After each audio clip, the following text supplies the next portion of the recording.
आज एक ऐसे भू राजनीतिक पजल की परतें खुलने जा रही हैं जिसने दशकों से नीति निर्माताओं को उलझा कर रखा है। भारत और बांग्लादेश की सीमा। इस मुद्दे को समझना महज किसी नक्शे पर एक लकीर खींचने जितना आसान बिल्कुल नहीं है, बल्कि ये भूगोल, इतिहास और इंसानी जिंदगियों का एक ऐसा उलझावा जाल है जिसे सुलझाना किसी भी सरकार के लिए हमेशा से एक बहुत बड़ी चुनौती रहा है। तो चलिए, बिना किसी देरी के इस पूरी स्थिति को बिल्कुल साफ साफ समझते हैं। कहानी शुरू होती है एक बहुत ही अचानक लिए गए फैसले से। हाल ही में पश्चिम बंगाल की नई कैबिनेट और कलकत्ता हाईकोर्ट की तरफ से एक बेहद सख्त और त्वरित आदेश सामने आया। आदेश एकदम स्पष्ट था। सीमा सुरक्षा बल यानी बीएसएफ को 600 एकड़ जमीन तुरंत ट्रांसफर की जाए और सबसे बड़ी बात, अगले 45 दिनों के भीतर इस सीमा पर फेंसिंग यानी बाड़ लगाने का काम पूरा किया जाए।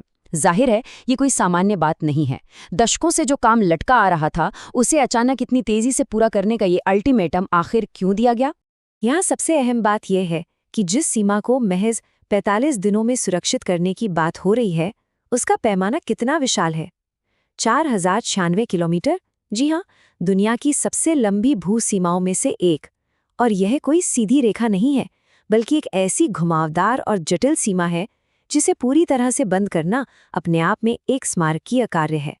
इस पूरे मुद्दे को गहराई से समझने के लिए हम इन कुछ अहम पहलुओं पर गौर करेंगे। सबसे पहले इस अस्थिर सीमा को देखेंगे, फिर तस्करी का भूगोल, जीरो लाइन की समस्या, एनक्लेव का पेच, फेंसिंग का गतिरोध और अंत में 45 दिन का ये ताज़ा अभियान। तो चलिए, सबसे पहले इस अस्थिर और बेहद खुली हुई सीमा की भौतिक चुनौतियों से शुरुआत करते हैं। ये कोई साधारण बॉर्डर नहीं है। ये सीमा भारत के 5 राज्यों पश्चिम बंगाल, असम, मेघालय, त्रिपुरा और मिजोरम से होकर गुजरती है। इसकी भौगोलिक विशेषताएं इसे वाकई बेहद चुनौतीपूर्ण बनाती हैं। नदियां इस सीमा को कई बार आर पार काटती हैं, बीच में घने जंगल हैं और सबसे मुश्किल बात, सीमा के ठीक ऊपर बसे हुए घने आबादी वाले कृषि क्षेत्र हैं। त्रिपुरा का ही उदाहरण ले, जिसकी 856 किलोमीटर की सीमा 3 तरफ से बांग्लादेश से घिरी हुई है। जब बॉर्डर किसी के खेत या घर के बिल्कुल बीच से होकर गुजरता हो, तो वहां महज एक बाड़ खड़ी कर देना लगभग असंभव हो जाता है। और ऐसा नहीं है कि कोशिशें नहीं हुई। दशकों से इस सीमा को परिभाषित करने के लगातार प्रयास हुए हैं। 1974 के भारत बांग्लादेश समझौते से लेकर 1985 के असम समझौते तक। फिर 1986 में फेंसिंग का काम शुरू हुआ और आखिरकार 2015 का वो ऐतिहासिक लैंड बाउंड्री अग्रीमेंट आया। ये पूरा घटनाक्रम साफ दिखाता है कि ये कोई नई समस्या नहीं है, बल्कि पीढ़ियों से चला आ रहा एक बड़ा राजनीतिक प्रयास है। अब आते हैं इसके दूसरे पहलू पर, तस्करी का भूगोल। आखिर इतनी खुली सीमा के जमीनी परिणाम क्या होते हैं? दोनों देशों के बीच होने वाले इस अवैध व्यापार की तस्वीर काफी चौंकाने वाली है। हाल ही में त्रिपुरा के सिपाहीजाला जिले में बीएसएफ और तस्करों के बीच जो हिंसक झड़पें हुईं, वो इसी का सीधा नतीजा हैं। रात के अंधेरे में घुसपैठ और तस्करी इस क्षेत्र की एक कड़वी सच्चाई बन चुकी है। अगर हम पैटर्न देखें, तो भारत से बांग्लादेश की ओर मुख्य रूप से मवेशियों, सस्ते और सब्सिडी वाले उर्वरकों और ईंधन की तस्करी होती है। वहीं दूसरी तरफ बांग्लादेश से भारत की ओर नशीले पदार्थ, जाली नोट और बिना दस्तावेज वाले प्रवासियों का आना लगा रहता है। ये सिर्फ सामानों की हेराफेरी नहीं है, बल्कि यह बहुत गहरी जनसांख्यिकीय और राष्ट्रीय सुरक्षा संबंधी चिंताएं पैदा करता है।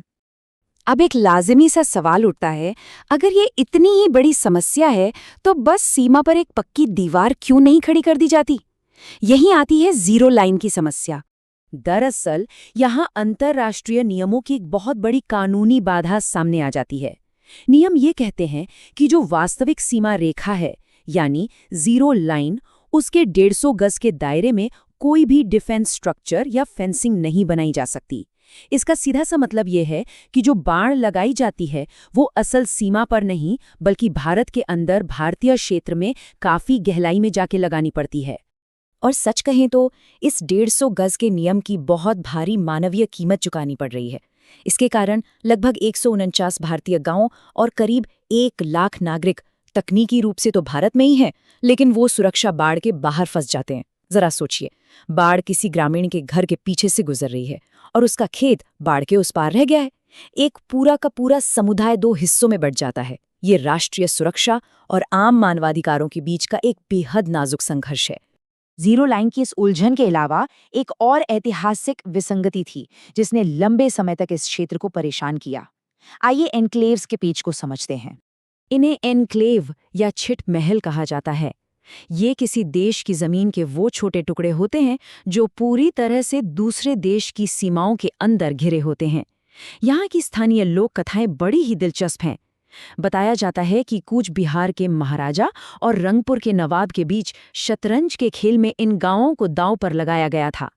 कागज के छोटे टुकड़ों या छिट पर इनके नाम लिखकर हार जीत के हिसाब से इन्हें बांट दिया गया, और सदियों बाद नतीजा ये हुआ कि हजारों लोग इन तथाकथित कागजी महलों में राज्यविहीन होकर रह गए। लेकिन इन एन्क्लेव्स में असल जिंदगी किसी डरावने सपने जैसी थी। निवासियों के पास किसी भी देश की नागरिकता नहीं थी। इसका मतलब था कोई पुलिस नहीं, कोई अस्पताल नहीं, कोई स्कूल नहीं। इन इलाकों में अपराध और अफीम की अवैध खेती बिल्कुल आम हो चुकी थी।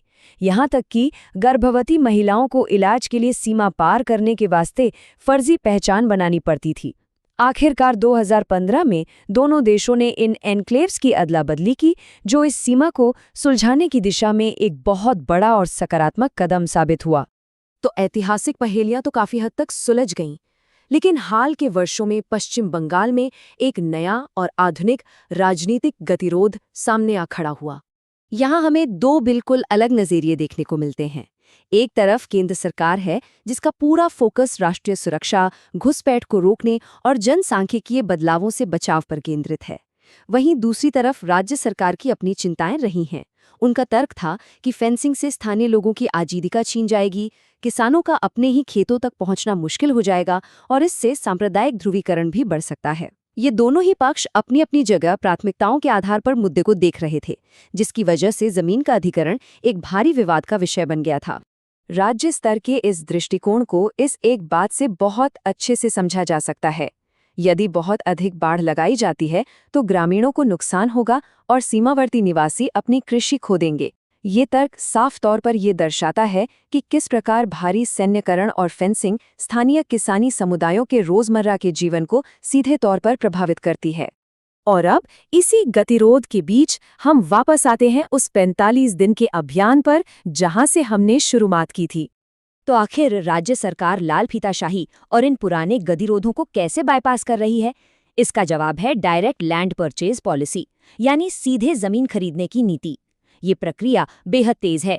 पहले 15 दिन का एक स्थानीय सार्वजनिक नोटिस जारी किया जाता है, उपयुक्त जमीन का चयन होता है, फिर एक कमेटी जमीन की कीमत तय करती है और जमीन सीधे मालिकों से खरीदकर तुरंत बीएसएफ को सौंप दी जाती है। इसी फास्ट ट्रैक प्रक्रिया के जरिए 600 एकड़ जमीन का वो हस्तांतरण सुनिश्चित किया जा रहा है। तो आखिर में सारी चर्चा इस एक बड़े सवाल पर आके टिक जाती है, क्या महज एक भौतिक बाढ़ और जमीन अधिग्रहण का ये 45 दिन का मिशन 4000 किलोमीटर लंबी उस जटिल मानवीय और भौगोलिक पहेली को वाकई पूरी तरह से सुलझा सकता है, जिसकी जड़ें दशकों के इतिहास और सामाजिक आर्थिक मजबूरियों में इतनी गहराई तक धंसी हैं? क्या सिर्फ बुनियादी ढांचे का विकास उन हजारों लोगों के रोजमर्रा के संघर्षों का स्थायी जवाब दे पाएगा? ये एक ऐसा सवाल है जो निश्चित रूप से सोचने पर मजबूर करता है। इस विश्लेषण में साथ बने रहने के लिए बहुत बहुत धन्यवाद।